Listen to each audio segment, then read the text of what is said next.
Anything about it? Welcome, everyone. This is the Community Economic Development Committee. Mandy, roll call. Yes. Mr. Littleton? Here. Ms. Kennedy? Here. Mr. Peterson? Present. Mr. Constant? Here. Mr. Dunbar? Ms. Salatel? Chair, you do have a quorum. All right, thank you. So let's go ahead. We'll go around, see who's here. Start with Dean. Dean and symptoms. Ryan Yell, Planning Department. Mandy Honest, Clerk's Office.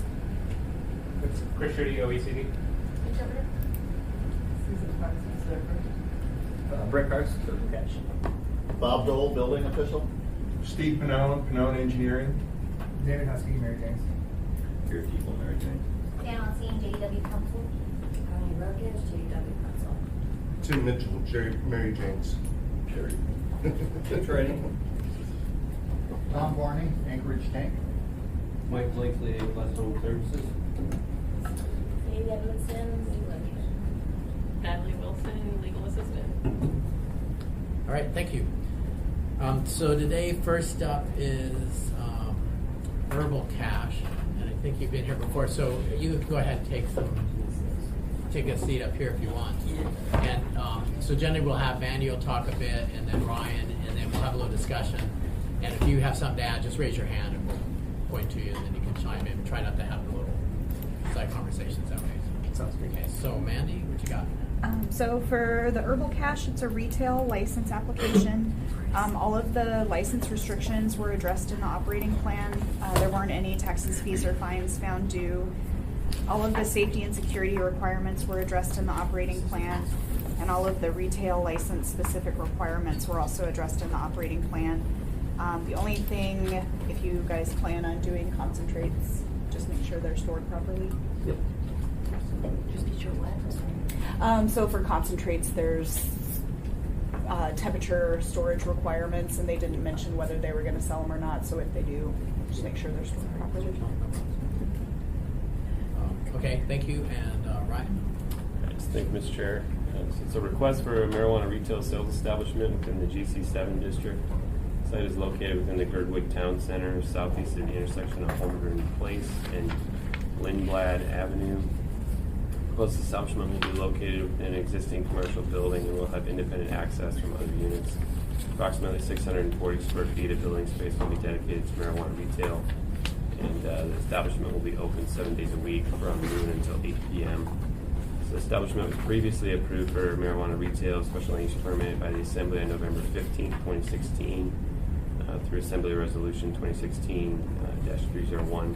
The business was in operation for approximately 2 years, but the license was allowed to expire. Thus, the petitioner is reapplying for a new special use permit. The applicant has submitted a signed memorandum of understanding with the Girdwood Board of Supervisors, and the use is consistent with this parcel's classification in the 1995 Girdwood Area Plan. Application and supporting documents show a business that has been deemed compatible with surrounding land uses, and the planning department recommends approval subject to the conditions as stated in the staff report. All right, thanks. Any comments? Right, so Mr. Park? I just wanted to classify that this is actually a completely new entity, and so I'm not reapplying. So kind of just clarify that. The next question then is, it's in the same location as the previous one? It is, yes. Okay, different Ownership. primaries or What's up? different ownership? Yeah, and then kind of a completely new entity as well. It was DBA Partners Enterprises, and now it's DBA Herbal Cash LLC. Okay. Thanks.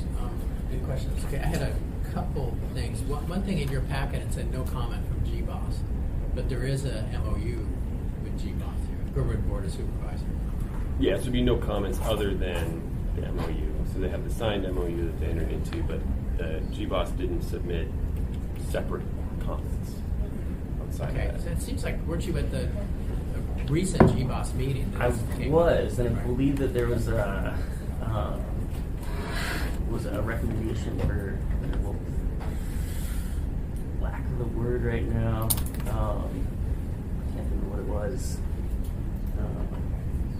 You might contact them and just say, hey, email us something. Yeah, I will, because I Because I did get thought the there was something. Yeah, stated. it was the memorandum of understanding, and then I went in front of them again to get a like a recommendation of approval or something along those lines. But yeah, I can try to get that signed Okay. if need be. Okay, then, you know, something I watched for, and it's certainly your choice, but it says in the document, the standard thing, close between midnight and 8 a.m., which is, I think, the rule. But in the write-ups, kind of your operating plan, it says you'll be open noon to 8. Yeah. Which is fine if you do that, but what's the trigger if he decides to open at 10? Does he have to come back to us, or he's got to go to you? He does, yeah, 'cause it's a change to the operating plan. So it's just a minor modification to modify the hours. We just make sure that being open the additional time isn't going to have any adverse impacts on the surrounding businesses.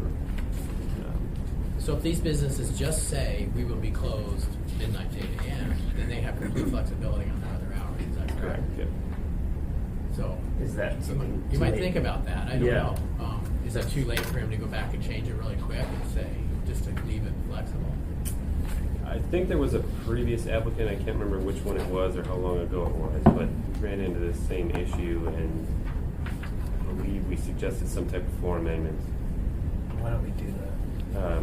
to change the operating hours. That way it was kind of fixed now and you didn't have to worry about it down the line. I can't remember exactly how we did that, but I can look back and try to figure that out.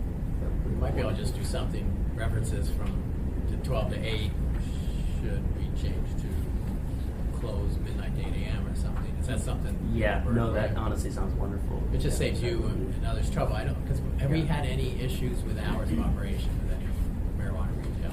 Not that we're aware of. Okay. And then one other comment is, and this is security, and it's fairly important, really. You have your handbook in here, which is unique, your Yeah. employee handbook. You have your code for your alarm system. I do. Well, that's very risky to give the world. Now the world has it. I don't have that code in the. There's a code in your handbook, which is in our document. That's not the same code that must Okay, have been. good. for- Don't use that code. Yeah, no, it's actually. And it would be best practices, every employee has a different code. Yeah. It's a secret. That is. We have key carded access or whatever. So once you link into the access, it kind of reports which ID was used to do that. So that's kind of the best way. Okay, good. Your handbook's out of date. Yeah. I would just like to point out for the record, once again, Mr. Wellington has done the deepest dive of anybody in the room. Just read it. Every word. Okay, so we could work on an amendment, and then you'll contact you guys too. Yeah, that sounds wonderful. Any other comments on this? And there's no problems with parking. It's a mall and there's parking available for all the other retail spots. Yeah, there's kind of street side parking right across from it, and then less than about 500 feet away is a pretty significant parking lot. Okay. That has pretty adequate amount of parking. It's the Girdwood Town Center, so they're not allowed to have parking on site.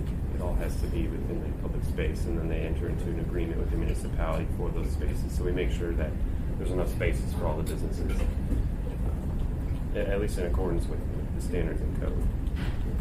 Because I thought I remembered a discussion when they came in to get their license the first time about parking down there in Girdwood. Thanks.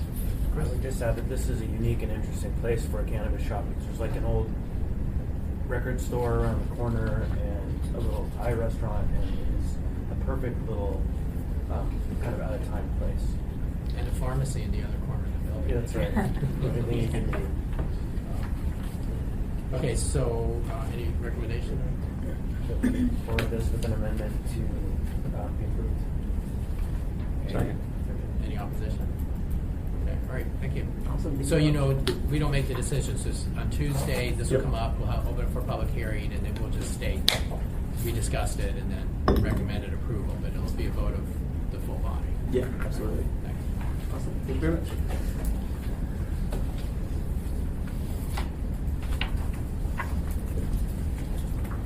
Brian, were there any violations on the previous operation in this location? No. Okay, so is it any kind of issue that, I mean, because it has been kind of stated, that there is a connection between this and the previous one. If you kind of read this, you get that sense, but in fact, there really isn't. Is that an issue that comes across that way? it's very easy to connect the two just because it's the same location and same, name on the sign, Herbal Cash. So it's going to be hard for the public to kind of disconnect the two, but we do have a new management team, new owners. In all operational sense, it's a brand new business. Perhaps there could be some language in the AR that we stage as clarifying this is a new entity. That might be an appropriate place as well to put the change in operating hours.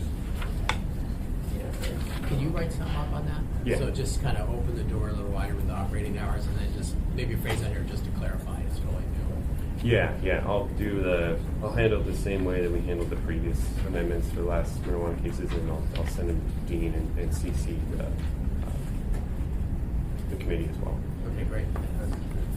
It's fine to make that clarification, but I think that the document itself is a clarification because it has the establishment of the legal entity here that is different than the previous legal entity. So it's fine to communicate that in the resolution, but functionally it's here. It is, but if you read it, your sense is, this is, you get the same family name, so they just make it totally clear. And if there's no violations, it's not a big deal. But if there were, Right. then, that we in some ways feel like it was carried along. So, but it's not an issue, I guess. Okay, good, thanks. So, next is Mary Jane's Cannabis Emporium. Good morning. Okay, Mandy? For Mary Jane's Cannabis Emporium, this is a new retail license. All of their license restrictions were addressed in the operating plan. There weren't any taxes, fees, or fines found due. They addressed all of the safety and security requirements in the operating plan as well. And they addressed the retail license specific requirements. Similar, there was no mention of concentrate, so if so, just make sure they're stored properly. Okay, thank you. And Ryan? Thank you, Mr. Chair. It's a special land use permit request for a marijuana retail sales establishment within a B3 district. The site is located southeast of the intersection of Jewel Lake Road and West 88th Avenue. And the establishment will be located within an existing structure and will have independent access from other units. Approximately 1,074 square feet of available building space will be dedicated to marijuana retail, and this marijuana retail sales establishment will be open 7 days a week, from 10 a.m. until midnight. The 2040 Anchorage Land Use Plan defines this site as town center within a transit-supported development corridor, and the 2012 West Anchorage District Plan defines this site as neighborhood center. The proposed use of this site as a retail establishment is consistent with its classification in Anchorage 2040 Land Use Plan and the 2012 West Anchorage District Plan, as well as its current B3 general commercial zoning designation.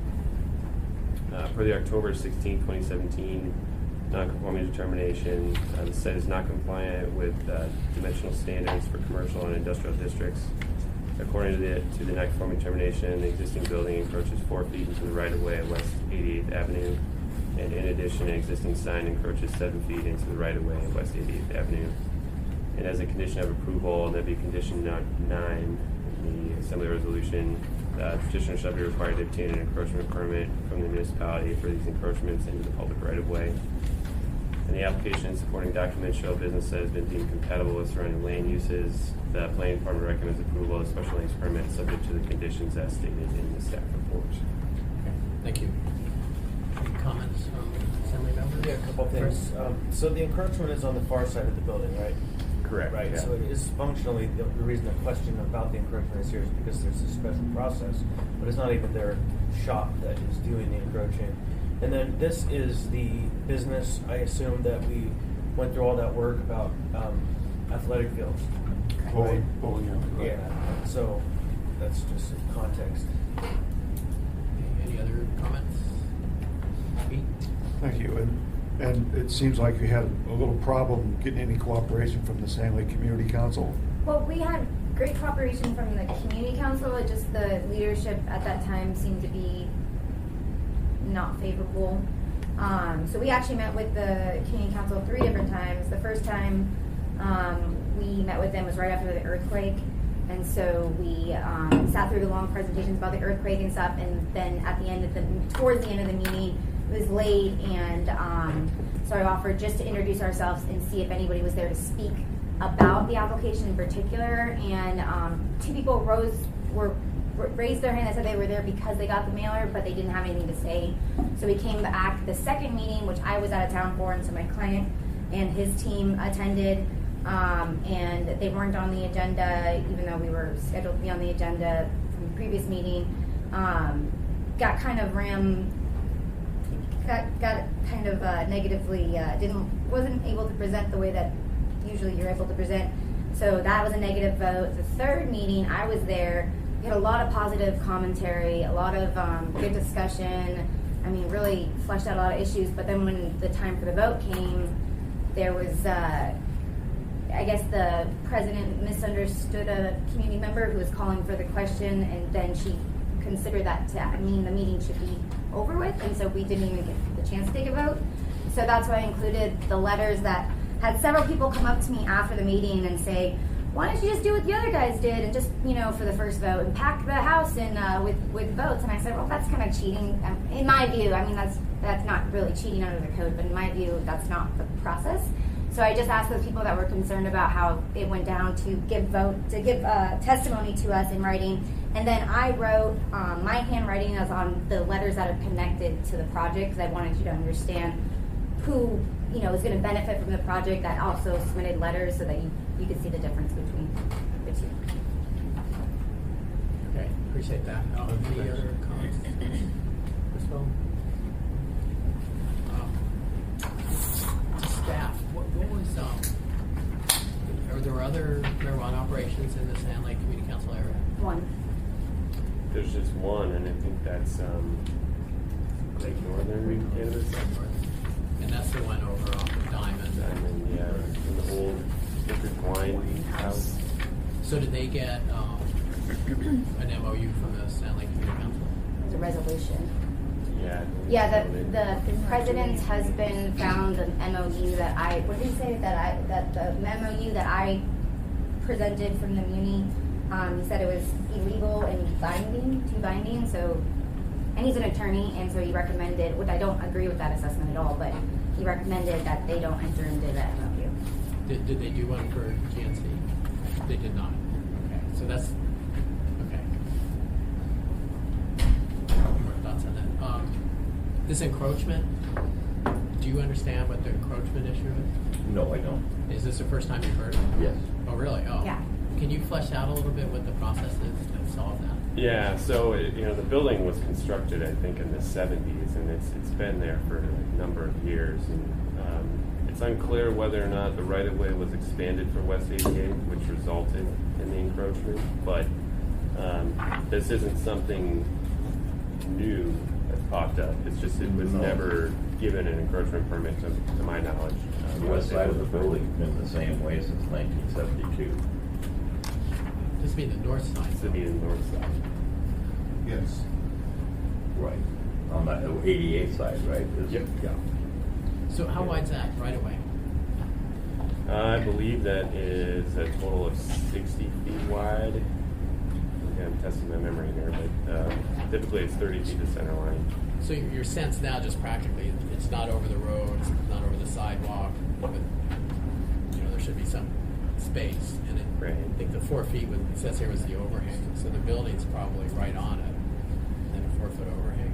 The building's right on the property line, maybe. Some of it is eave that overhangs, and then there's a sign as well that's attached to the building that also encroaches. So how hard is it to get a permit? that is? It's a big hurdle. It's something that I can't ignore in my staff report. I have to address that. If the assembly were to feel that it was too big of a hurdle, they could potentially remove that from the resolution. But getting an encroachment permit for a structure that's been there for decades, I don't work for the right-of-way section, so it's hard to say exactly how burdensome that is, but You could find out. Well, you're in the building where they do that, so. The bowling center is on the 88 side. So that the wall structure that is on 88th is the outside wall of the bowling, Joe Lake Bowl. Right. And that wall's been there since, that was a DNA Super before it was a bowling center. So that could go into the late 60s, I'm not sure. But I was a pretty young man in 1980 when we dug the gutters. And I was there when we dug the gutters, and the building hasn't changed since 1980 for sure. The sign that we were talking about, I don't understand which sign it is, because there is not a detached sign.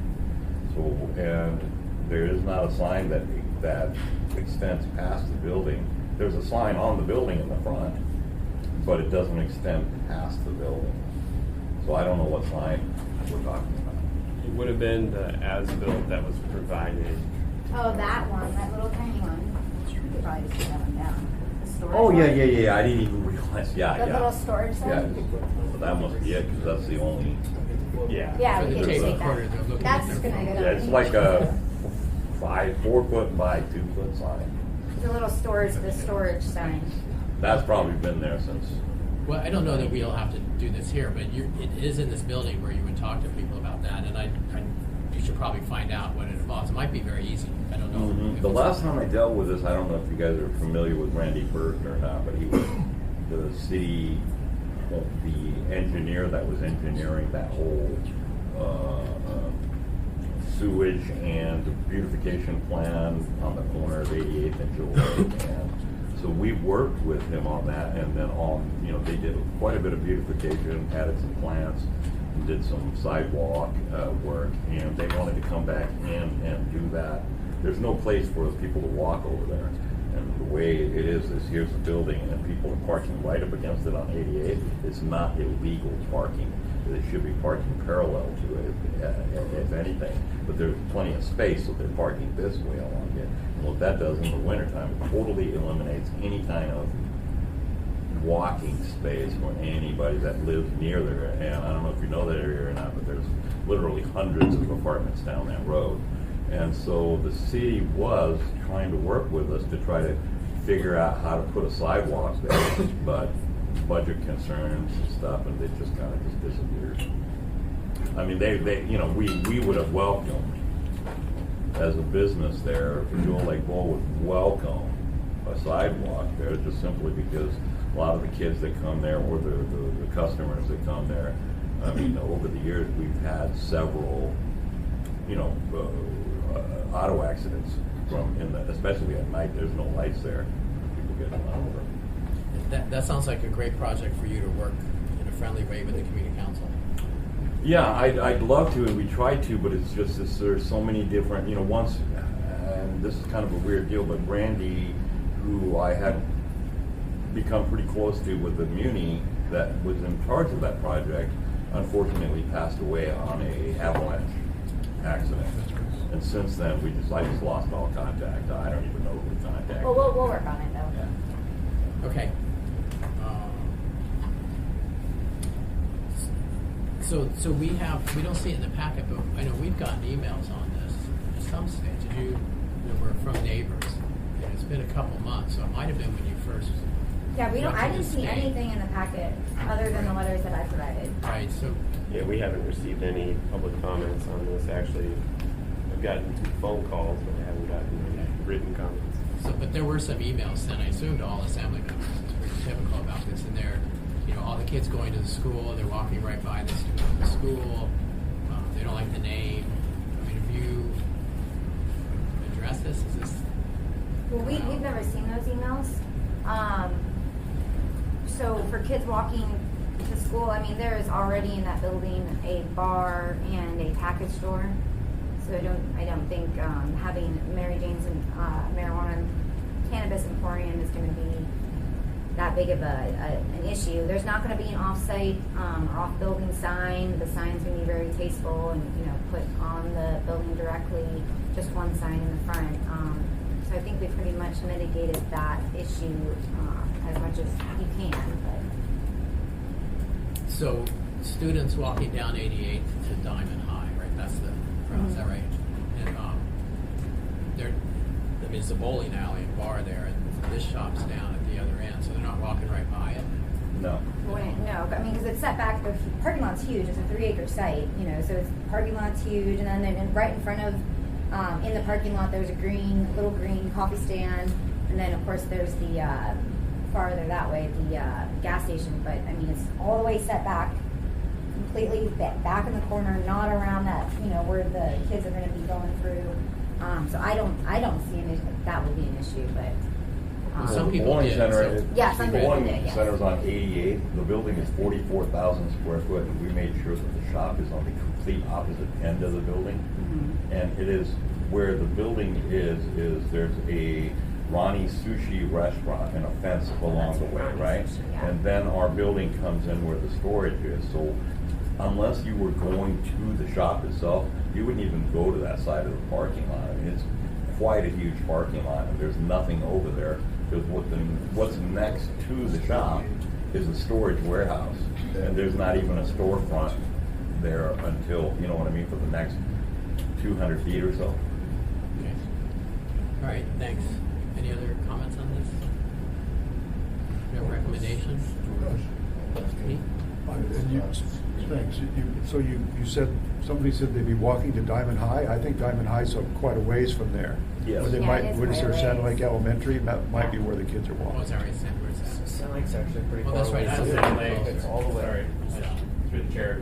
Sand Lake is at Sand Lake and Strawberry. Yeah, it's down roughly. there. But the sidewalk on 88 is only on the north side of the street. And the stretch adjacent to this property is the fire station and then an undeveloped parcel. And it's not until you get past both the mall and the part of the storage yard that's right behind it before you get to any sort of residences. But as the applicant stated, there's no sidewalk along any stretch of the south side of 88 until you get to, I think, Blueberry is where the sidewalk starts, and then at that point, it's on both sides of the street. Yeah, is it Blueberry or Blackberry? Blackberry, yeah, sorry, I think it's Blackberry. Blackberry, yeah. All right, thanks. Dean? I'm not really familiar with the area. I think it's Chinook Elementary School. It's right next to Diamond High School. Down in that building. And the It's distances still are... far. The distance is Fine. over, testing my memory here, remember? How far It's more it than is? a quarter mile. Yeah, something, Yeah, it's no, it's that's- far, sure, it's more than sure. 1,000 feet. Yeah. It's more than 1,000 feet, but I don't know how much more, I forget. But I think a quarter mile sounds about right, Or maybe half.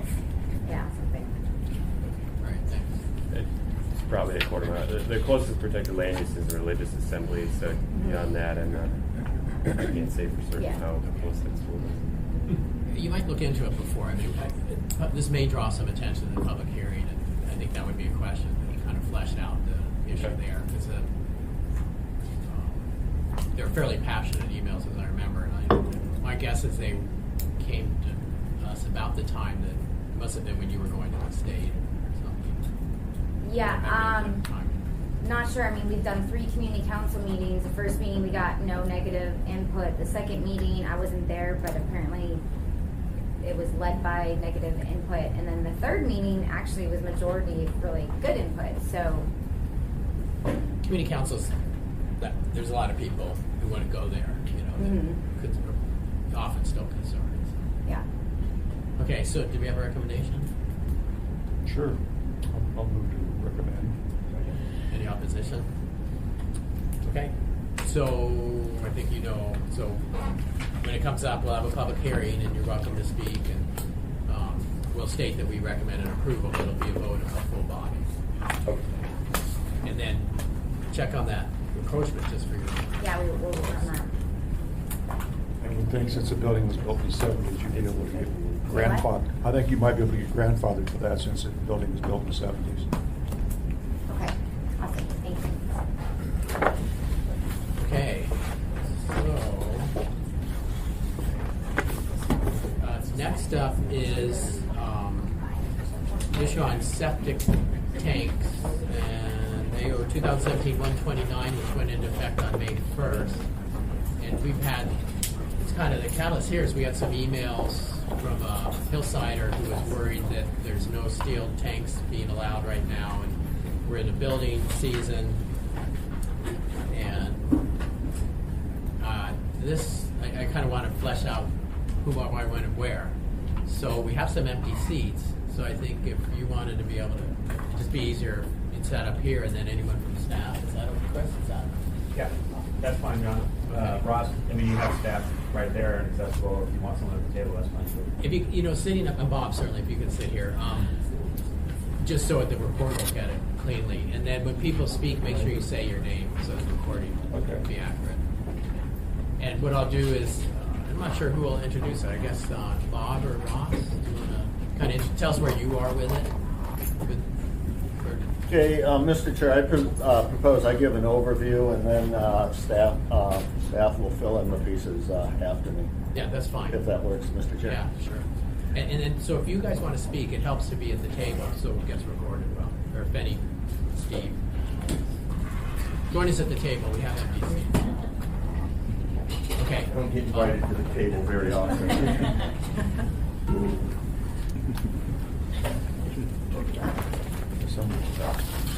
Take that here.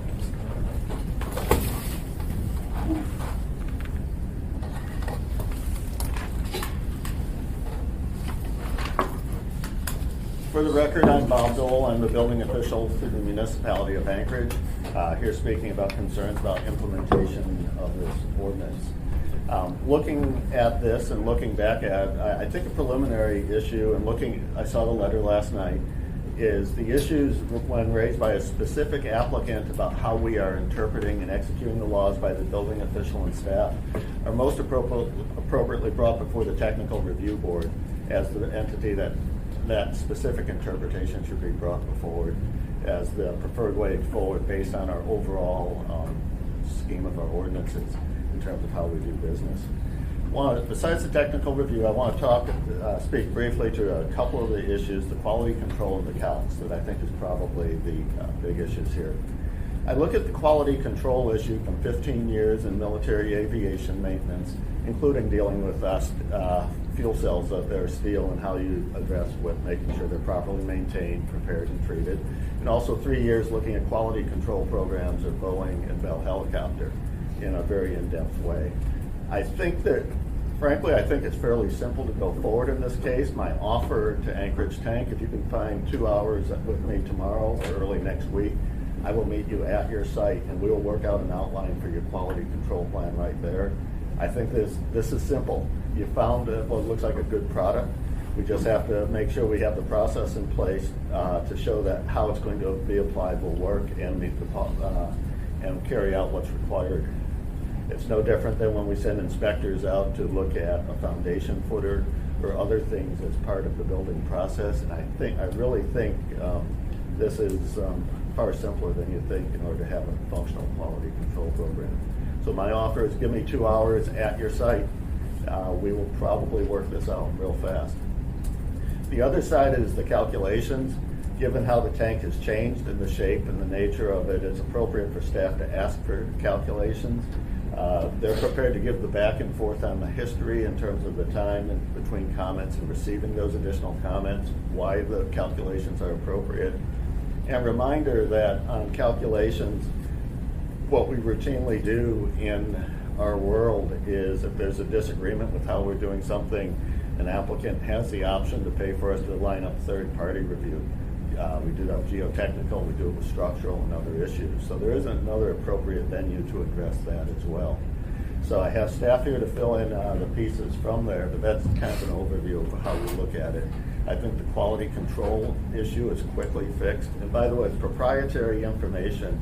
We have ordinances in place, there's state statutes in place to protect that from disclosure. Recently with some zoning plans that was protected. We routinely protect other things. We even have a safe in the office for certain things that are extremely sensitive to ensure that other staff doesn't have access to it. So that's kind of the overview, and I will pass it around the table here to fill in from there. Okay, thanks. Yeah, I'm Ross Knopsinger. I certify the on-site well and septic. Rebecca Carroll with on-site water wastewater. Not quite sure where the discussion's going to go at this point. We do have approved options out there for septic tanks. Rebecca can describe the tanks that currently are approved. There is a concrete tank right now that's very close to receiving approval for a 10-foot bury depth. But it's not quite there yet. Any questions? Can I speak quickly? I'm a homeowner. My Can you name give is your name? Judy Andrus, and I'm a homeowner, and I'm in the process of selling my house. And quite frankly, it blows me away that the regulations changed on May 1st with no plan approved. I think those things two should have gone hand in hand. That's mind-blowing to me, quite frankly, as a homeowner trying to sell my house. Where do we go with this? It's crazy. And we have a lender, and I don't even know if they'll approve. We've told we can get a COSA, that's a substitute or a alternate, or put money in escrow, but I don't know that the lender will accept that. So I'm very frustrated right now with this. So let's talk about this is my piece with A+. What kind of septic do we need approved? Okay, thank you. We'll stick here for now, but that's Okay. kind of an issue. That's very Yeah, important. it's super frustrating. Right. I just want to put that out there right now. Thank you. Okay, so I guess talk about, so we have plastic tanks, almost a concrete tank, but right now it's only plastic tanks. But what are the restrictions on those and so on? And what happens, there's no metal tanks allowed, so what happens with homeowners? So through the chair, we have the two plastic tanks. They both have the limitation of a 4-foot burial. One of the plastic tanks does have a 6-foot option, but it involves putting up to 2 feet of foam above the tank, which is, from what I understand, is fairly expensive. The other, we do have an approved concrete tank. It's just right now it's limited to 6 feet also. They're going for the 10-foot approval. But if you had a choice of plastic or concrete at 4 feet, concrete's like way expensive. At the 4-foot burial, the plastic would be cheaper, correct? At the 6-foot, like if you were going to do the 6-foot install of the plastic versus the concrete, I don't honestly know if one would. They may be the same, but concrete may be cheaper. Oh, I see. So, is there an issue that we don't have steel tanks available now? For anything that has to be deeper than 6 foot, yes. So, why do people do that? The proposal that we've seen so far is putting a lift station prior to the tank, and then you would just raise the tank to And the a tank would shallow. be plastic. Plastic Or or I guess potentially concrete. Correct. So is that, when we did this ordinance originally, the issue was corrosion, which seems to me, you pleaded a good case and showed us samples that these things were rusting through, so we increased the quality of the tanks. And we gave 1.5 years for things to get worked out, which we were told would be enough, and maybe it wasn't. But now it's almost, are we in a worse spot than we were before we made the changes? Now we have no steel tanks, and we have this big gap for homes. I mean, what do? You need a toilet. Is this an issue? I don't know how you'd say we're in a worse spot. Because now we have no tanks for a certain type of construction or type of home. Correct. There's no tank approved for 6 to 10 foot. But you could do a lift station and a cheaper tank. You just don't bury it. You use a cheaper plastic tank, buried at 4 feet deep with a lift station. So it's not like there's no solution. To me, go to Dean and then. I just thought I saw also fiberglass was another material that you can use, but you didn't mention there was fiberglass. One of the options. Which one? There is a fiberglass option. My understanding is it's very expensive. I don't know if the public can speak to that. Jeff Garness is here that reps the fiberglass tank. Yeah, we rep fiberglass tanks. I mean, we certainly could introduce it. It's not a problem with barrel depth, but it's a cost issue. And I don't think it's going to be competitive with steel. And, but if people wanted a deep barrel fiberglass tank, not a problem provided. So the fiberglass can be buried deeper. it's strong enough to go 10 Is that feet. right? Not a problem. Depending on who the manufacturer is. Yeah, right, because Renco has a fiberglass tank too, and that tank's, I can't remember, is it 5 foot? 5 foot. 5 foot. But you can get deep burial fiberglass tanks with really no limitation on them. But again, it comes down to cost. And so, and that would be a custom deal, you know, you're gonna have to get that custom made down in, well, I shouldn't say it's custom. It has to go into production unless there was a demand for it and people said, hey, we're going to install a bunch of these. Well, yes, they could start shipping them up and we could inventory them, but I'm not sure that we could do that at this point. The reality is that once a steel tank gets approved, it's going to be, fiberglass is not going to be cost competitive, and I'm not sure how far we can go down that path. But if in the short term, if somebody wants that, we can help them get fiberglass tanks.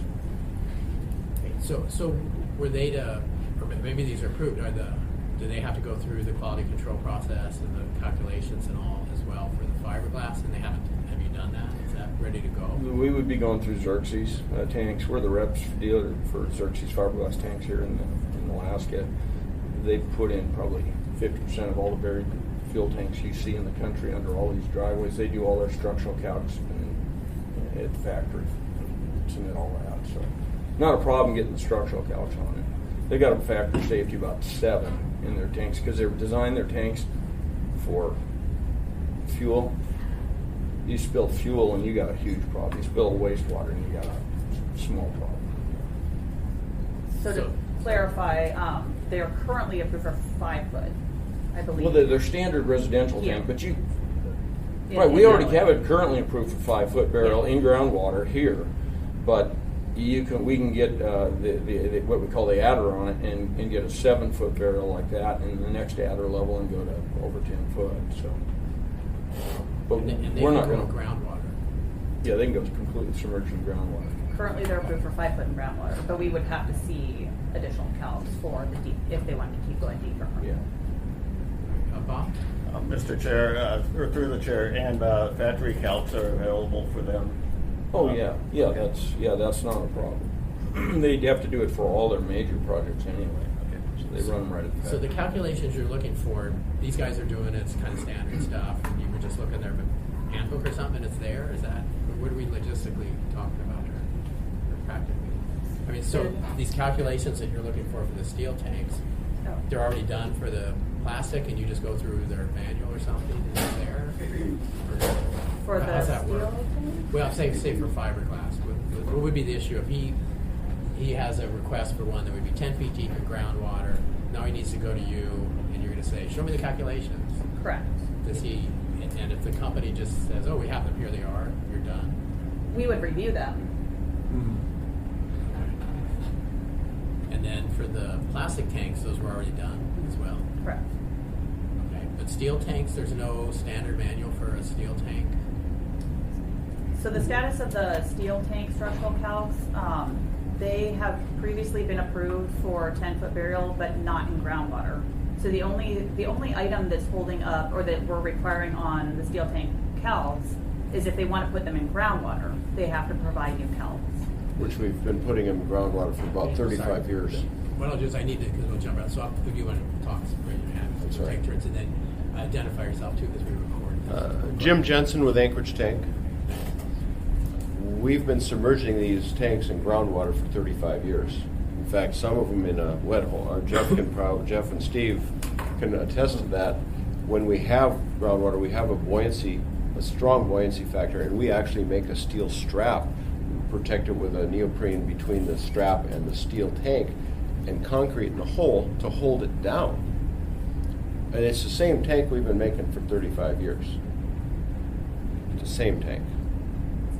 There's a couple of the best engineers in the state, and they've been out on job sites witnessing this.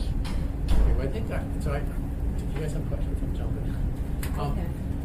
So I think I'm hearing something. I'm trying to learn this because we had complaints from a number of homeowners and others, and trying to figure this out. So my understanding is there's no steel tanks now. They're not approved. They need the quality control and the calcs. But you're saying there are steel tanks can be used, but not in groundwater deeper than 5 feet. So there's two separate items. The steel tanks that would be allowed to be installed without groundwater still need to address the quality control side, because that had to do with the paint coating. So once that gets addressed, then the tanks not installed in groundwater could get approved. Now, if they want to install them in groundwater or have them approved to be installed in groundwater, that's when we would need the CALs. Okay. What percent are in groundwater broadly across the city? All of them. Oh, almost all. That's not about No. I disagree with this. Steve Pannone with Pannone Engineering. I disagree with you, Tom. A lot of them are in groundwater, but a lot of these deep buried tanks aren't in groundwater. You get into the Sand Lake area, there's no groundwater. You get some spots up on the hillside, there's no groundwater where these things are at. They've got full basements and they're coming out 10, 12 feet, 10 feet below the ground. Okay, Bob? Through the chair, I think staff is prepared to talk about the history of the calculation submission and the back and forth. Perhaps if you would entertain them Yeah, that'd be providing great. that, we could talk about what the time frame forward would be for the next round of the calcs and see how close we are. Yeah, that'd be great. Tell me. Could you give the history of when we received and the comments and back and forth? You wrote that out. So I guess the first submittal that we received was in January of 2019, and that one did not. Well, I guess to this point we have not seen calcs, so we haven't had any calcs to actually review. We've just made the comment that we need the calcs in order to approve them in groundwater. So the submittal in January of this year was addressing the proposed new coatings and the addition of the manway riser. So that was out of that review, we commented about the structural calcs and then the needing the quality control program. So that was our comment as of early February, and each iteration of submittal hasn't addressed the structural calcs, but then we've been working through the quality control program in each additional submittal. But I don't think they've submitted something and it wasn't quite what we were looking for, and so we've been providing, clarifications to what we were looking for on the quality control program with each submittal. So is the structural based on, because we now have, I forget what it was, 20 or 22 inch risers, and it was 6 inch pipe or something, and we required the bigger one? Is that changes it, or is that the point that what triggers the need for the calculation? Initially that was a comment because they had upsized their hole to 24 inch for the riser. But then when we made that comment with regards to structural calcs, they shrunk their hole back down to 20. They had a 20-inch manway riser before, or a manhole cover, just didn't go to the surface. So they put it back down to 20, and they're transitioning to the 24-inch riser. So that requirement to provide additional calcs went away. We really are just down to the needing calcs if they want to go in groundwater, which we never had calcs for that application. Okay. Okay, so there's a new standard then that's kind of driving all of this, correct? I mean, these are absolutely a new idea. So what was really driving the need for the new standards to begin with?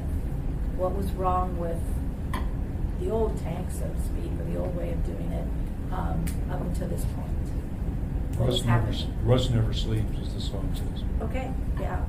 So, but that's also changed. It wasn't just that. It was, obviously it's changed the steel tanks themselves, but it's also has changed the manhole cover size, which I'm concerned about. Just risk management kinds of questions about that as well too, and especially with septic tanks that tend to be. I mean, you have big manhole covers on a street.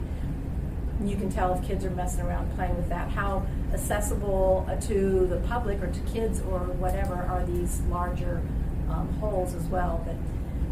But anyway, I guess, I really want to find out why we're going to the extent of all of these newer ways of doing things, and to the expense of trying to figure out how we get a steel tank then that can meet the new standards. I mean, if that's not possible, if the industry, there's a hand up, so maybe we can go down that. No, I'm just kind of throwing stuff out there, just, like you, struggling to really understand why we've come to this standstill. And the 20 to 20. I'm sorry. Tom. I'll let Jim go first. We've always done a 24-inch manhole with our lift stations. We do a step system, a septic tank effluent pumping system. That's always been 24 inch. You need 24 inches to be able to get the pump and all the plumbing and the floats and all this kind of stuff. And so that's always been there. That's all, and you're actually putting. I don't even really want to go with I don't even want to address the structural.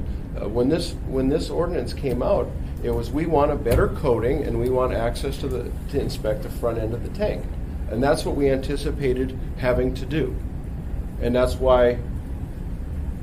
Come January, when Anchorage Tank is slow, we're trying to do this, and all of a sudden the structural calcs got thrown in to a tank that we've been doing for 35 years.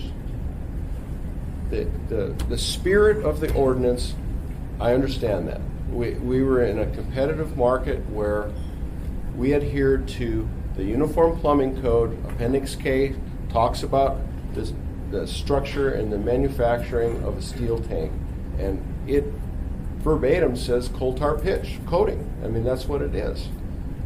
So us and Greer and DW Tank down in Kenai, we all made the tanks the same way. And we've now discovered that we're having some corrosion issues. So our thought was we're going to put a better coating on it. And if you want a 24-inch or 20-inch access to inspect that tank, we're fine with that. We've been putting it on the back end of all these tanks for years and years and years in these pump stations. So to us, there wasn't going to be anything new other than a good epoxy coating on it. And the coating that we've chosen was the same coating that it's a DeVoe product that they put on the bottom of steel tanks that go out in the ocean in the saltwater. And right in their library, it talks about septic systems. So we didn't think we were going this big can of worms that got opened up with structural. We didn't think we had to do that. So I don't want you guys to think we were sitting back on our laurels waiting and now we're not doing anything. We started in January and we figured by May we're going to have all this hashed out and we're going to be fine. Didn't happen. Okay, Tom was and then Tom. I'm Tom from Anchorage Tank, and just to kind of expand on Jim's point, we have always done a 24-inch diameter penetration through the tank. Regardless of a mistake that was made with our engineer in doing previous calculations, he drilled a 20-inch manhole. We have 24. Forgive us for reducing the earth load on our tank. So regardless of what the structural calculations say, we have 30-some years of experience. Now, I understand why the department is going to ask the new guys coming to town. Plastic, we don't know ye. Concrete, we don't know ye. Prove what you can do. Anchorage Tank, I believe, has proved what we can do. The spirit of the ordinance was give us a better coating. They proudly display framed above their counter up front pitted tanks. We knew it had to be better. Here's the coating. And then it was like, oh, I remember speaking to the department before this. Well, who decides what coating? Oh, industry does. We'll take your recommendations. And it's just been back and back and back. Folks, it's got to the point where every submittal comes back with deeper and deeper fingers into our business. So I'm hoping a visit from you will clear that up, that aspect. But the structural, gosh, we've been there. We've proven it. Guys, how many tanks have collapsed? That's what I wanted to get to. Oh, We'll go sorry. around actually. We So, had this. yeah, going rhetorical here. question. Then, could you So- give your name? Actually, you can let Jeff talk real quick on that question. You want to go after? Okay, Jeff. I'm Jeff Garnes, and for those of you who don't know, I'm also on the tech review board. So, but anyways, I've been doing this in private practice for 29 years and did it for a number of years before I got into private practice working with other folks. I don't know how many tanks I've been involved with. What I see here is an issue. It sounds like we're real close to working out the issue with the quality control and the coding issue. So I see that kind of probably as moot at this point. It sounds like it's going to get resolved. In terms of the structural side of this thing, I think what they're getting at is that in the years past, when structural calcs were submitted to them, to the city, they didn't address them being in groundwater, and that affects the structural capacity of those tanks.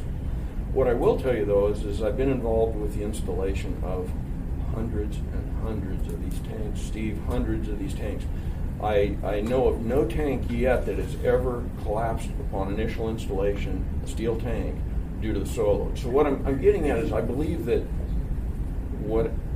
whatever they're putting in the ground is structurally sound. I think all that we have to do is solve the piece of the puzzle to give them the calculations that they need to prove that they work out, you know, in the groundwater situations we're putting in. So I don't think it's unreasonable to ask for that number.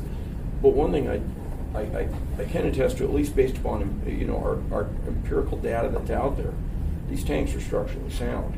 So it's a matter of whatever the calcs work out, we might reduce the factor of safety a bit or whatever. But the reality is we're not collapsing tanks. We collapse them due to corrosion and them rusting out. But new tanks, it's not an issue. But I understand their situation going, you know, we're going to prove these tanks. We just need calculations that said that they're going to work in groundwater. I have no doubt that they can work the calculations out. The question is how quick. I think your team's working on that. We just started in on it. Yeah.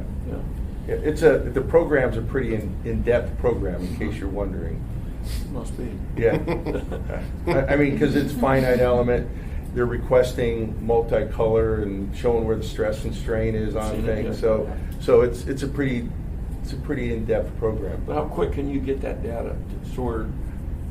We're working on it. We got the model from Anchorage Tank. We put it in. We're actually upgrading our program because the one that we got that we thought was going to work doesn't work. So we're buying a new program. It's about $7,000. Okay, thanks. And that was Steve Pannone speaking in Sorry the, about in the that. back. So identify yourself for the tape recorder. Okay, Nate Bear, EXP Realty, just residential real estate sales. Nate Bear. Nate Bear. Just local realtor in town. Right now, there's probably, I have no idea, Jeff might be able to give me a better idea, there's probably 60, 70, 80 pending houses out there just waiting to have acceptance on the engineering that's already been done.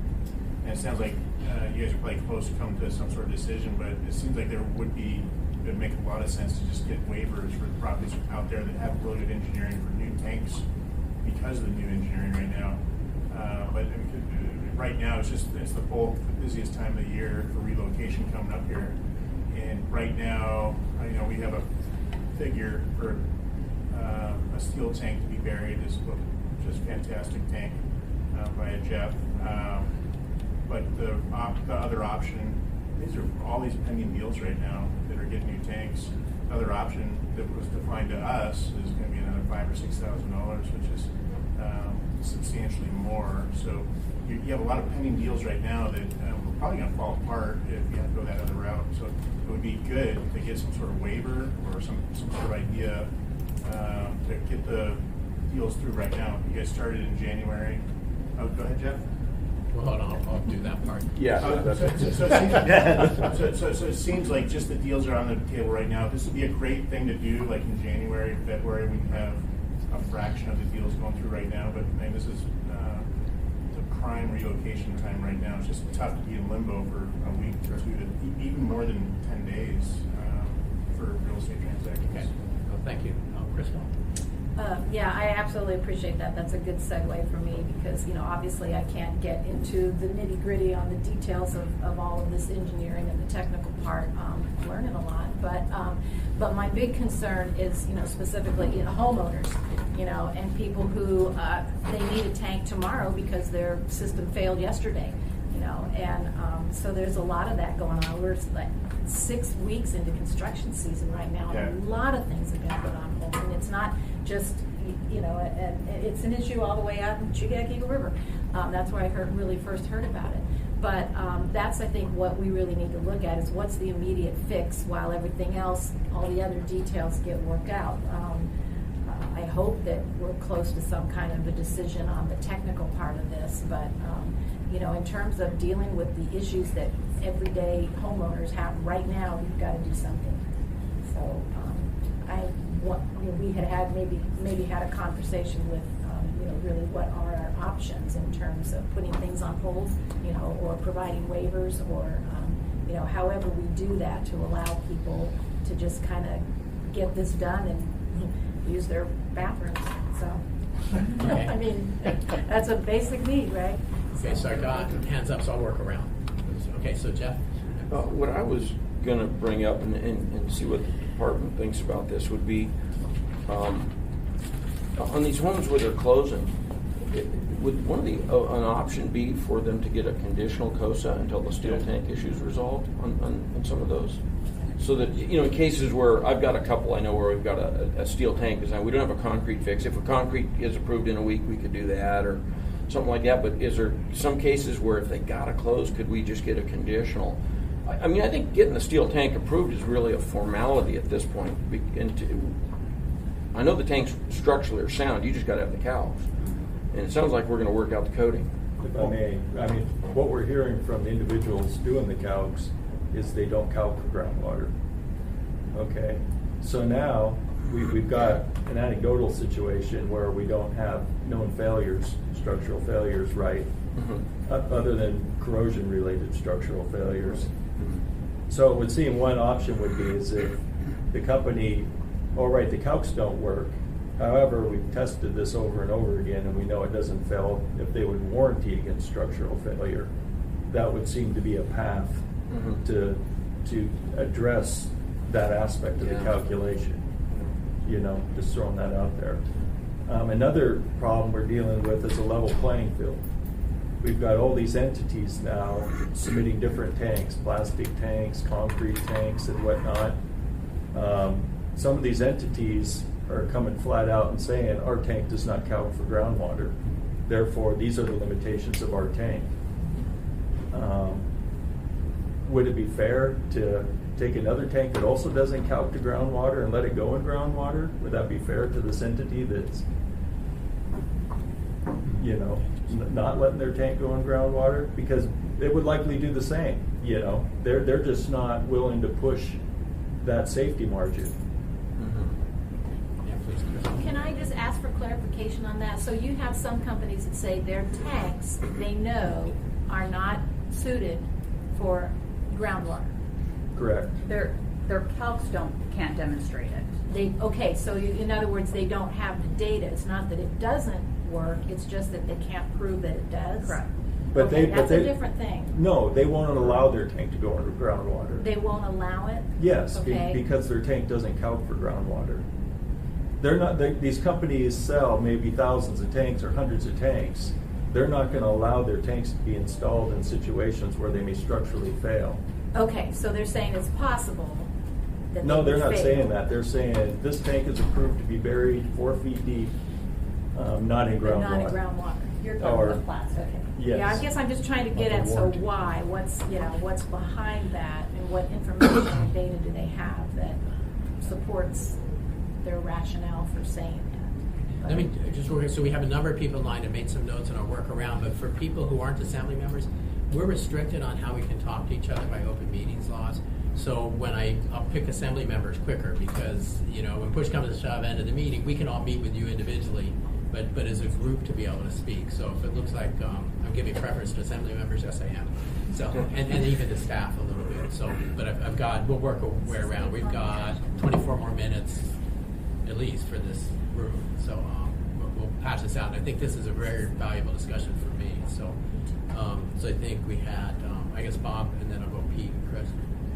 Through the chair, just to put in context, I think for the co-chair, the focus of staff. First, our obligation is to protect the aquifer and to protect the home of the Anchorage residents. When we look at that in terms of how we do it, we're not only protecting that seller today, but that buyer and the residents around them who would be impacted by a contamination of the aquifer. How we do that, if you look at the IBC, the International Building Code, the International Resident Code, experience is great, but proving the science proving it with those calculations is kind of the foundation we start from. So from a department perspective on codology, if you will, the science has to support it, not just anecdotally what we've experienced. Our whole regulatory scheme is built upon that. Okay, thanks. Pete? Thank you, Mr. Chairman. And so, Ross, you mentioned the possibility of a warranty. How long of a warranty would you think would work, and what do the tank companies think about a warranty? A warranty against structural failure would usually be like an indefinite warranty. So we're not talking 20, 30 years, we're talking forever? Correct. It would probably be a separate warranty from a corrosion warranty. I see. So you're talking about a failure warranty? Yeah. Basically failure due to structural loading type of warranty, not failure due to corrosion. Okay. Chris? Thanks. Yeah, that's a similar question. What are the current warranties that exist on these products, and how long do they go? What is their function? And I'm interested to hear from the operators their thoughts on that question.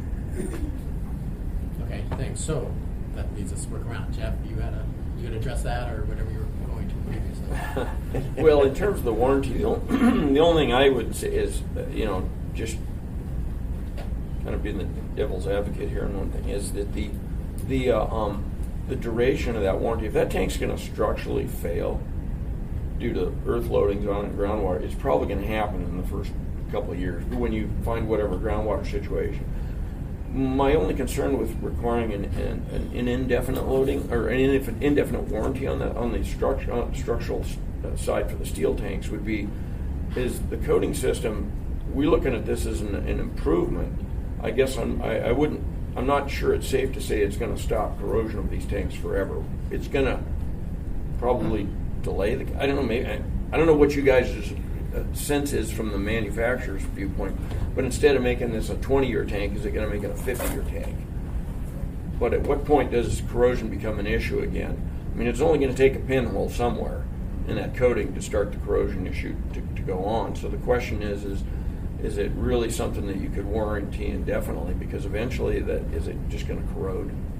But it's 50 years down the road. I'm just kind of throwing this out here for discussion. Thanks. Just real quick to clarify, I think, Jeff, I think what I heard Ross say is separate out corrosion altogether. Think about it like the usual Ford and GM advertisements you see on TV. They don't warranty the whole truck, they warranty the powertrain. Yeah. So if you create the system to warranty tanks against structural failure as an interim measure until calculations, et cetera, are done, once those calculations are done, the warranty, I think, in the eyes of staff, doesn't matter. Is that how you're looking at it, Ross? That the warranty provides us assurances that somebody at some point will fix a tank that fails structurally as an interim measure to completing the structural calculations and reviews that you want to do to sign off on the tanks from that point forward. Is that correct? Correct. Through the chair, warranty isn't a code required thing. I mean, some tank manufacturers do have warranties, and other tank manufacturers have no warranty at all. And I guess you guys can further that discussion to see where we're at on that. But as an interim, because to get through this, it would seem to be possibly a viable path. Okay, let me go to Dean and then Bob. Dean?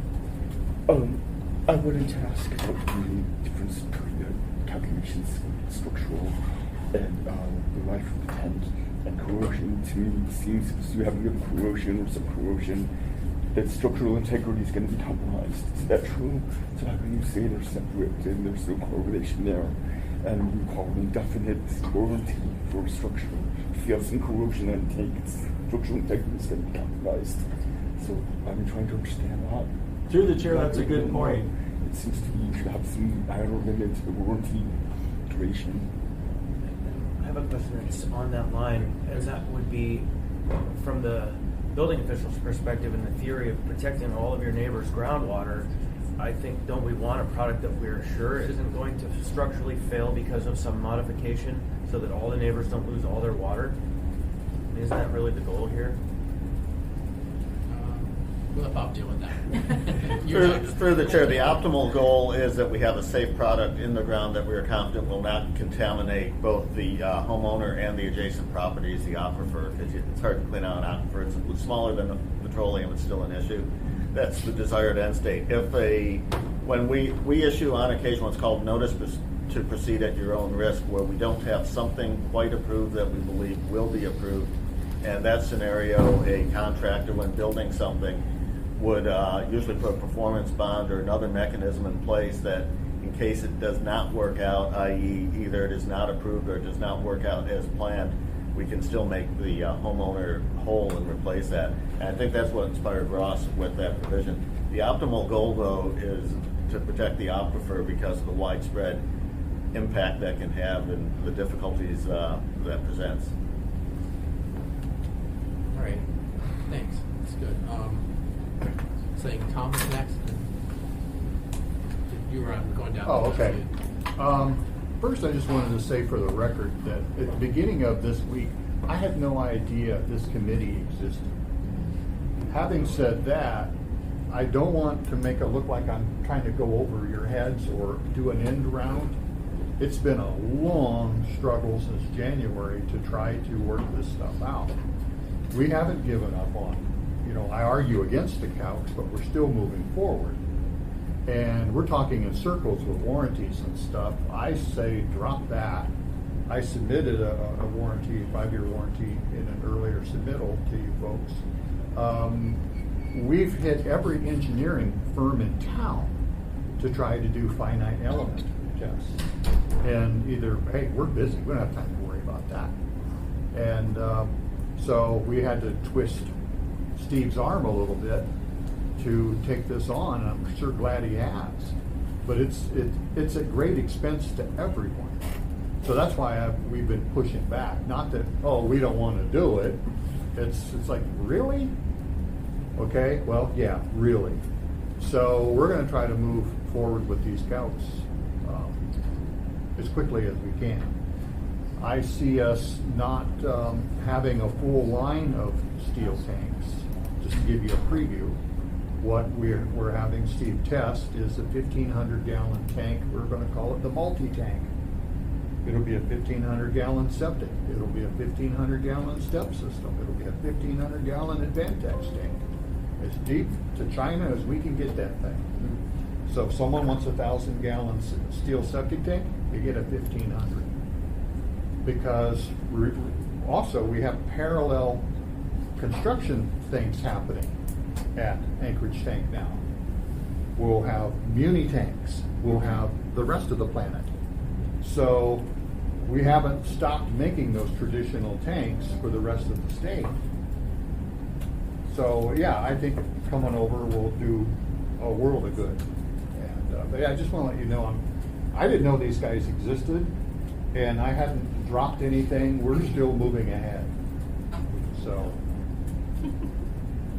We need to go check those septic tanks. Okay, and state your name. Speak. We have a reporter here, so.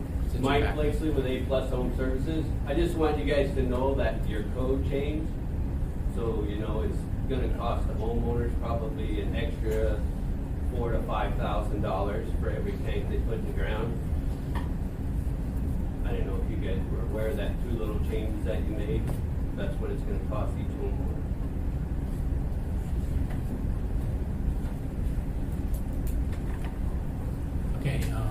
thank you. And then, Jim, you were. Yeah, I had Jim with Anchorage Tank. At the risk of sounding going after the competition, I'm not. The plastic tank, you can do a lift station ahead of it. There's a pump, there's electricity, there's a chance for a pump failure. Big expense. Concrete tank, if you're going to get it delivered, it's going to be a big truck with big outriggers. A lot of these septic systems are in the back of the yard. People don't want to cut their trees down. They don't want to move their fences. All the guys that have rubber tire backhoes or smaller excavators can't handle a 10,000 or 12,000 gallon concrete tank. Pound. So there may be an what is it? Pound, not gallon. Or, I'm sorry, pounds. So yes, the concrete tank may go to 10 feet, but is that going to really solve that homeowner's problem? I mean, you might have to level his whole backyard to get that big crane in there to set that tank. So all these things are, logistics that have to be worked out. So, and that's one of the reasons that steel tanks are still around. Alaska's probably the only state around that's still got steel tanks because of the burial depth, because of the just the nature of the beast. This is what it is. I mean, if plastic tank was the way to go, we probably would have bought molds and started making plastic tanks a long time ago. But in Alaska, that really didn't make much sense. So, and we've got Greer up north. We did a test on there. They've got a poly tank that's pretty tough, and they built a special. They put 10,000 or 71,000 pounds of downward force to create a 10-foot bury. They pulled a vacuum on it for 3 foot of submerged, and the tank held up pretty good. They went and bought an infiltrator tank. They had a hard time getting it sealed. On the very top, there's 5 states that you can only bury that thing to 36 inches. So why do those states say only 36 inches? In Alaska, we want 48. So there's all kinds of issues here. It's not a real simple subject. So. Thanks. Chris? My question is, what are you seeking from us? Right, this is a pretty abstract conversation. It's getting kind of specific when we talk about real property owners. And what are you asking for? Open question. Jim with Anchorage Tank. What I said earlier, we wanted to make the same tanks that we make. We want to put a better coating so they'll last longer, and we don't mind putting that manhole in them. That was what the code. That's how I read the code, and this whole structural thing came in, and it just it went in a bad direction, I believe. And our But coding that's not process an action. didn't That's a statement of the condition. What is the action you're asking for? approval to paint this thing with epoxy and put a riser on it, and get people their tanks that they So want. you're looking to be excluded from the structural requirement. Is that the specific action? Yeah. Well, we had structural on our tank, just not groundwater, I guess. I didn't even know that. And that's one voice. Other people. We'll work around that. Yeah. So I think Dean's. Yeah, I have 2 questions if I could for the on-site board members. You were involved just because you were advising on this whole process, right? There's not any administrative appeal of any decision in front of the board this time. I should ask that at the beginning. It's not sort of like an appellate process from the decision of the board staff, right, building staff. Yeah, it really would be Anchorage Tank that would be doing it. Okay, I just wanted to make sure there's no appeal right now in front of you. I believe that there is an appeal process that in place that if whether a manufacturer, engineer, somebody doesn't agree with what the on-site staff is doing, they can appeal to the tech review board. They can, but have not yet. They have not yet, as far as I know. Okay, thank you. and I have a couple of other questions. For the manufacturers, Anchorage Tank and Greer, what is the difficulty in getting calculations, and what is the time and cost burden to you in obtaining the calculations that Well, finding an engineering, Jim with Anchorage Tank, finding an engineering firm to do it, we've been trying since January and February. Steve's company, he's got a engineer that works for him that has agreed to take on and we bought the Autodesk Inventor package for $6,000 or $7,000, and we drew up the tank and we sent it over to you, and so I didn't think we had to do all this. I saw a code change for coating and opening. But that's already like investment of $7,000 for software. That's just the software, not considering the time. We're going to have a $7,000 investment on a finite element program to make that work. On top of that, and then the hours, and then the hours. Okay, thanks. Dean, you have more? Sure. I have a couple more. Those are the main ones I wanted to ask. Thank you. Well, you can go ahead. What would be the solution here? I mean, we have already May 1st as a deadline. Actually, let me back up. You've got a 35-year history of making the tank the same way, the same design. You're not really changing the man way where it's placed on the tank design, right? You're just adding a coating to what you've manufactured for 35 years.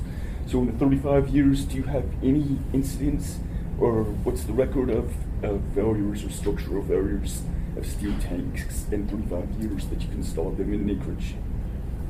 This is Steve with Pannone Engineering, and I think that Jeff will concur with this. On initial loading, I cannot think of one instance where a steel tank has failed on initial loading. Even in groundwater, I've got hundreds of them. Most notably, my favorite one is Susitna Landing. It's outside the Muni.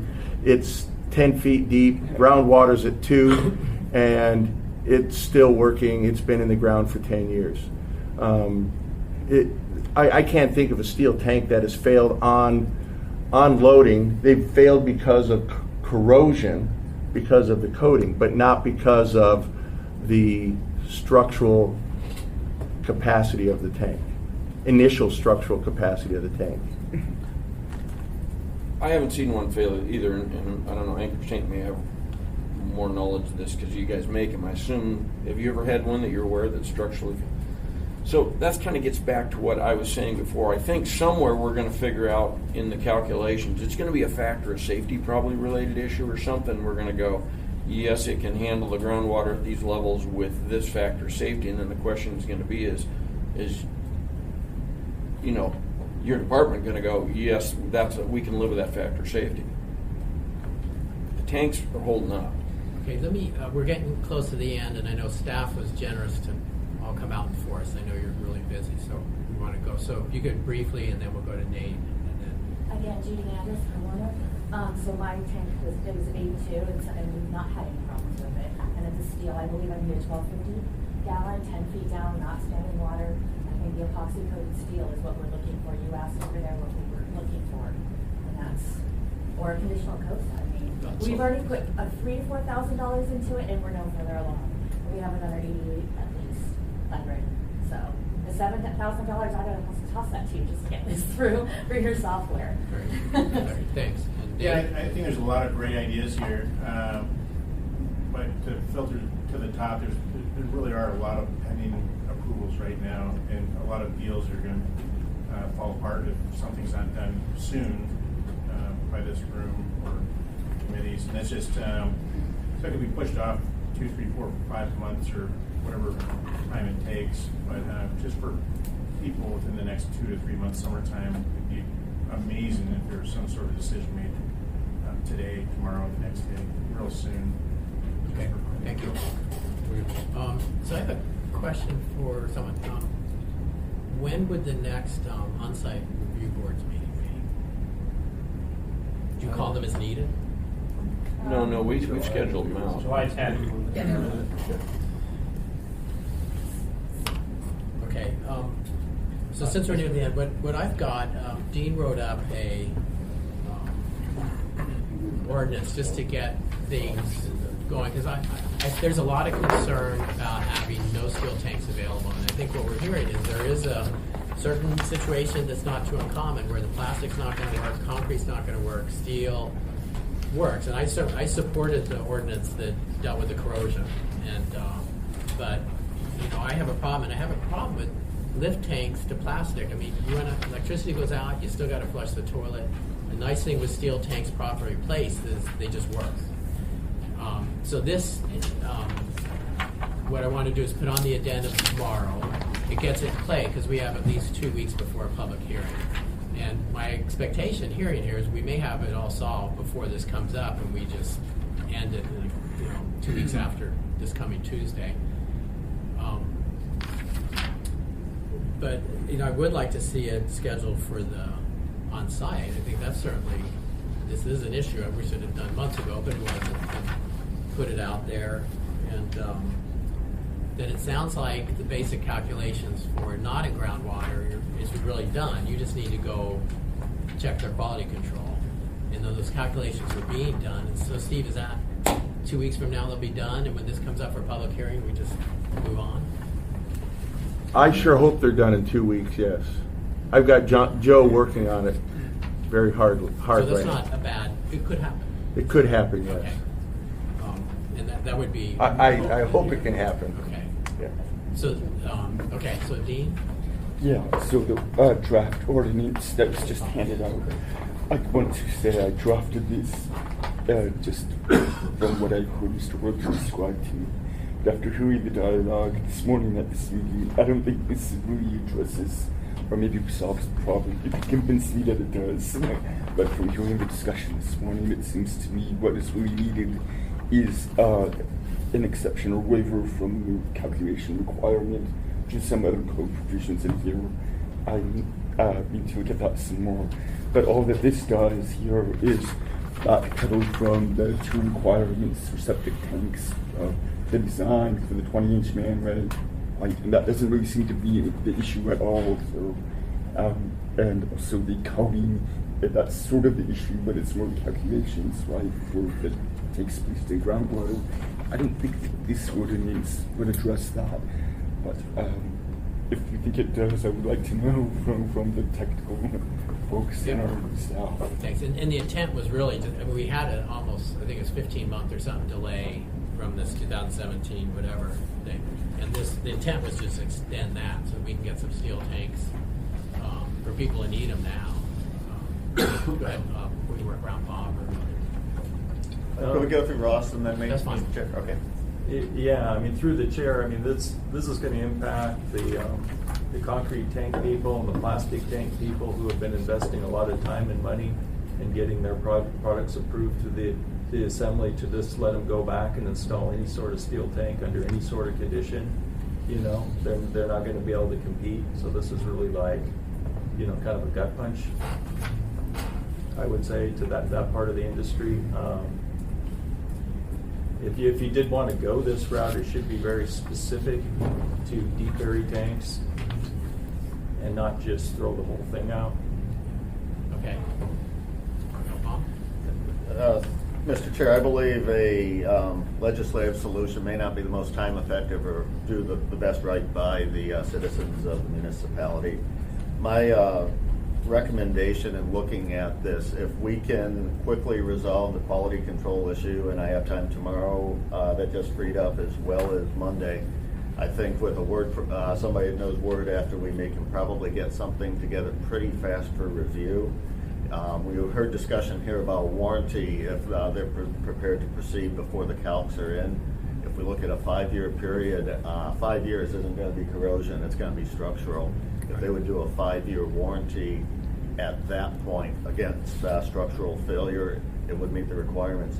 The building official has authority to accept alternate means of accomplishing the goal and purpose of the code as you develop it. I do not have the authority to waive and go to a lower standard that increases the risk to Anchorage residents. I believe that would meet those requirements. Okay. And I understand this is not a preferred thing, but we have the kind of our requirements on time, and we're deep in a building season. And from this discussion, I think, it sounds like we're not that far, but we need to get something started if this is the only way. And this, of course, can be changed, but we kind of need to get it on the list, and then we do an S version that I think, like Ross says, we would fine tune it to just really what is needed here. But we kind of had to get something together in a hurry to just get it process going. You know, if we wait till it's perfect, then I don't think we can wait a building season to say, well, how things work out, because steel tanks fill a big. They're mostly steel tanks out there, aren't they? Historically, is that correct? So to just not have those for a building season, we did not find that acceptable when we did this 2017 ordinance, and that's why we extended to give the industry time to rework their systems. And it's still the case. You know, steel tanks fill a very big need in this town. So you need Yeah, but that actually raises the other side question. The implementation was delayed a year and a half, or pretty substantial amount of time. And it begs the question then, in November, are we going to find ourselves having the same conversation next spring? Like, is it time to extend it 6 more months and 6 more months? At what point do the parties have to acknowledge and then come to the table with a solution? I understand that there are technical processes that are being addressed with the engineers and the administration. I think that if there is an administrative solution to this, that's what we should be aiming for, because I just see, we immediately heard complaints from the realtors that the end of the world is coming, we're never going to be able to sell a house again up on Hillside if you do this. And so here we are having that conversation, and it just seems like this is all something that can be worked out. And so I guess it's no harm in introducing this, but it would be my hope that there's a solution identified in advance of this coming forward for a vote that everyone can agree this will get us where we need to be. Because the idea of extending and then it's the leapfrog game. We're going to keep playing this game forever because it's profitable. So I think that well, possibly. I agree with that. It sounds particular. I feel much better in this meeting that we're not that far and we understand where we need to go. But we need to get this going because I don't want to go a full season. And what we heard is, well, they just didn't expect to have to do the calcs, so they were on schedule. Now that they know they got to do the calcs, well, we're just buying some time. And I haven't heard resistance to, no, we're not going to do them. They've invested the money to do them. So I think we're all heading in the right direction. Right. And my expectation and hope is that 2 weeks after this Tuesday, we just kill this ordinance because it's not needed. Yeah. I was going to mention, I really think that this deep burial tanks or in groundwater is representing about 20% of our tanks right now in designs. Would that seem realistic to you? We're in groundwater, yes. Yeah, we're about 80% of our tanks. We have a solution right now. It's just when we get to the deeper burial, and the concrete may be forthcoming here in a couple of weeks. So that'll solve another bunch of them. What Mike was alluding to, though, is if you got to get a 50,000-pound backhoe to ratchet, get it around the backside of the house, that may not be feasible. But I think we are getting closer, it sounds like, to solving a lot of pieces of the puzzle. But there is that one niche, real deep burial in groundwater, where you got to get it around the back of the house. So right now, steel is probably the only viable option short of going fiberglass, and that's economically probably not feasible. I would just say, if we do proceed with doing an ordinance, I'd hate to see us backtrack on the tank material. We're really close to approving the new paint coatings. So I'd hate to see us backtrack and go back to allowing coal tar pitch.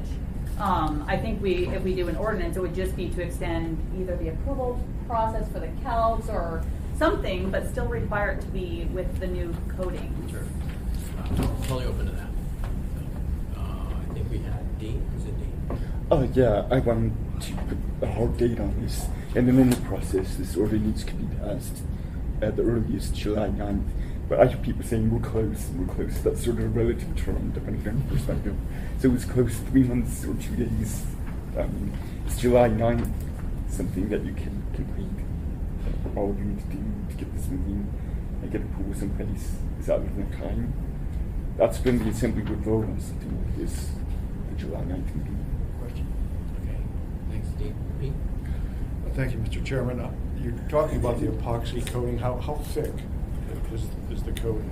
Or is that 5 to 7 mils. 5 to 7 mils? Yeah, per the coating manufacturer's suggestion. And so Are we talking about using a new material that lasts, that protects longer, or are we talking about making it thicker, or? No, that material is what we're intending to use. Okay, so you haven't been using. She's talking about getting away from the coal tar pitch, the black. Well, the coal tar pitch is what has been used traditionally. Correct. In the past? Okay. And it still is in DEC land. And if I just follow up, so, but you are prepared to do the new coding? Yes, That was yeah. not an issue. We're not, That's- we're not going to go back to coal tar pitch. In fact, let me just give you a little story, if you've got just a couple of minutes. This is probably all we got. But back in 2002, when we got approval to do the Advantech system, which is an advanced treatment system, and we coupled them with steel tanks, this was self-imposed. Anchorage Tank went. We sandblasted and coated these things with both polyurethane and epoxies to create a long-lasting tank, because we tasked ourselves we have to maintain that forever. So we've got tanks in the ground, probably Mike put them in 2002, 2003, that nobody told us to do it. We could have done it with the black tar, but we knew we have to watch these. These are something that homeowners are required to have them maintained. We're doing that maintenance on them, and we didn't want any failures. So that's the coating that's the history of why we want to do this coating. Okay, so thanks. We need Crystal. Yes, can I talk about this? Yeah, please. Okay. My concern in all of this is I think everything will get worked out in terms of whatever requirements, need to be complied with. But my concern in this is the emergency situations that we know are coming up. The people that they're not selling their home, they're not building a home, their septic tank fell and they need a replacement, and they need to go through a fence, they need to go into the backyard, and they're looking at that steel tank. Right now, that's just not an option for them. So, I mean, this to me is just an interim stopgap for a limited amount of time, so that those people that really just need their septic tank replaced have the ability to do that. If you're talking about waiting another month to actually get anything approved, that doesn't help them. So right now we have nothing to do to help people in that emergency situation. So that's what I'm concerned about, is seeing how do we waive the current requirements because they haven't been nailed down yet. How do we do something that allows people to basically respond and get their septic tank fixed and their bathrooms working again? So anyway, so I would support this, but I would want it done today. So that's kind of my question, is how do you do that today? Mr. Chair, I think that gets to the point I made before, that there has to be an administrative solution identified. Yes. Because legislatively, this will take time, and it's just weird to me to continue extending the line. If there's a functional solution, we need to find it. And that's why we have professionals doing the job. And so for today. Yeah, at least within the next couple of days. I think Monday, I think, was what I heard.